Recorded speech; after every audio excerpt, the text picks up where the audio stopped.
Pada tahun 2017, sekelompok ahli dalam bidang biologi, psikologi, dan filsafat dari berbagai negara mengusulkan hak asasi baru, yakni neurorights atau hak-hak neuro.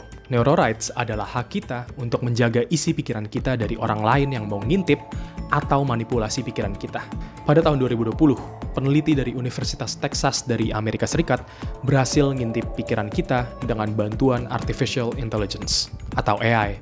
Tepatnya, mesin mereka bisa menebak kalimat yang sedang kita pikirin di otak kita secara langsung. Pada tahun 2003, Meta, atau dulunya yang dikenal sebagai Facebook, berhasil untuk pertama kalinya menebak gambar yang sedang kita bayangkan dan melukis gambar tersebut dengan bantuan AI. Ini adalah perkembangan yang gila. Dan pada video ini, aku bakal bahas perkembangan gila ini, mulai dari pertanyaan yang super duper gangguin kepala aku. How?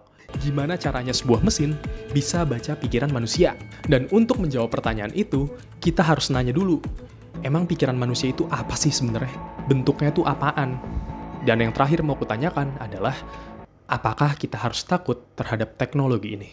Oke, jadi bagaimana mesinnya si Meta ini bisa ngegambar ulang gambaran yang sedang kita pikirkan? Nah, untuk memahami cara kerja dari teknologi ini, kita perlu paham dulu tentang otak kita. Kita perlu paham tentang pikiran kita. Kita perlu nanya, bagaimana cara otak menyimpan informasi?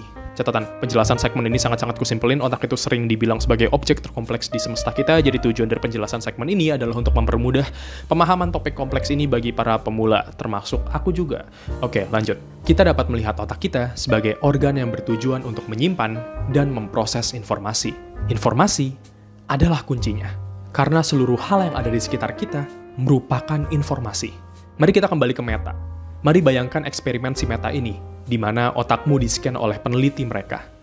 Saat di-scan, kamu ditampilin misalnya ini, gambar dari botol obat ketek Mustika Ratu Deospray 100 ml. Gambar botol ini memiliki banyak jenis informasi, tetapi kita akan fokus terhadap satu jenis informasi, yakni informasi visual.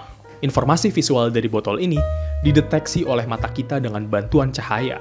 Lalu, di dalam mata, informasi yang berbentuk cahaya tersebut diproses, dan ujung dari proses tersebut adalah jatuhnya informasi cahaya tersebut ke retina.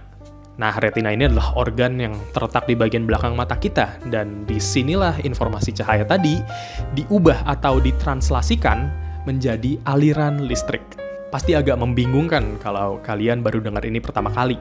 Karena kenapa informasi cahayanya tuh harus ditranslate dulu menjadi listrik? But just know, seandainya badan kita punya bahasa pemrograman, maka salah satu bahasanya itu adalah bahasa listrik. Badan kita menggunakan medium listrik untuk memahami lingkungan sekitar kita. Bukan bahasa cahaya atau bahasa zat-zat lainnya.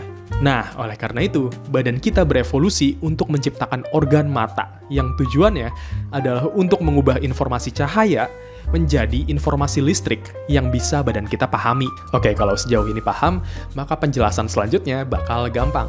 Setelah informasi bentuk botol tadi diubah dari cahaya ke listrik, informasi tersebut naik ke otak belakang kita, atau yang namanya occipital cortex. Dan disinilah informasi tersebut menjadi pengalaman yang kita rasakan, menjadi gambar si botol yang tadi kita lihat.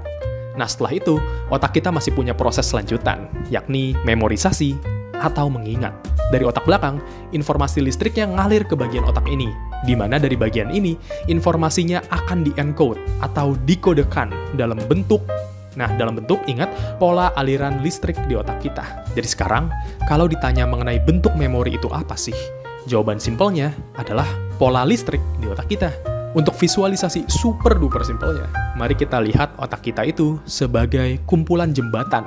Jembatan yang dapat sambung-menyambung antar satu sama lainnya. Semua memori kita, semua aksi kita, atau hal-hal psikologis lainnya itu tersimpan di otak kita sebagai pola jembatan ini. Mari kita anggap bentuk dari botol ini memiliki pola jalanan dengan bentuk kayak gini.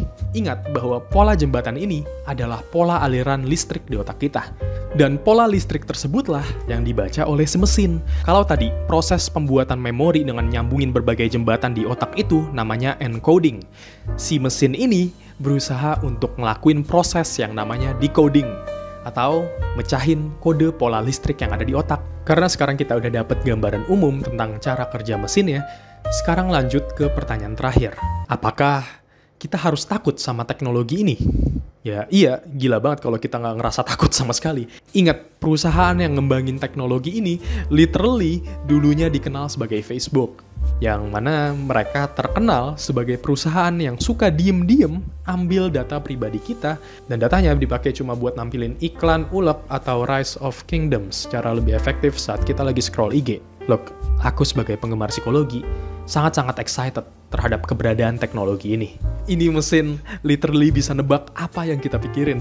Dan itu adalah hal yang keren. Aku yakin mesin ini bisa dipakai secara baik, terutama untuk mereka yang memiliki kesulitan dalam berkomunikasi verbal, berkomunikasi kayak gini, pakai kata-kata langsung. Aku rasa kita nggak perlu takut sama mesin ya. Kata-kata buzzword kayak AI di dalam konteks mesin ini cuma dipakai untuk bantu manusianya ngedecode atau mecahin kode pola listrik yang ada di otak kita. Bukan AI yang sentient atau yang sadar bahwa dia hidup dan dia diam-diam merancang rencana untuk membunuh kita semua. Enggak, kita belum sampai sana. AI dalam konteks teknologi ini hanyalah alat untuk mencapai tujuan. Tujuannya siapa? Mereka yang beneran hidup. Manusia. Orang-orang di balik Facebook dan si manusia kadal Mark Zuckerberg. Yang mana aku yakin tujuan mereka bakal selalu ngarah untuk dapetin keuntungan sebanyak-banyaknya. Karena ya, begitulah nature dari sebuah perusahaan. Menurutku, kita nggak perlu takut sama alatnya. Kita cuma perlu takut dan waspada terhadap orang-orang yang akan memakai alat-alat ini. Toh, untuk sekarang, alat-alat yang dipakai mereka untuk nge-scan otaknya bentuknya kayak gini dan kayak gini. Dan kedua alat ini mahal banget. Jadi, ya, untuk sekarang nggak usah terlalu takut. Waspada aja. Karena perkembangan alat-alat kayak gini, kayaknya nggak akan berkurang kecepatan lajunya. Oke, sekian. Subscribe dan like kalau suka. Thank you. Bye-bye.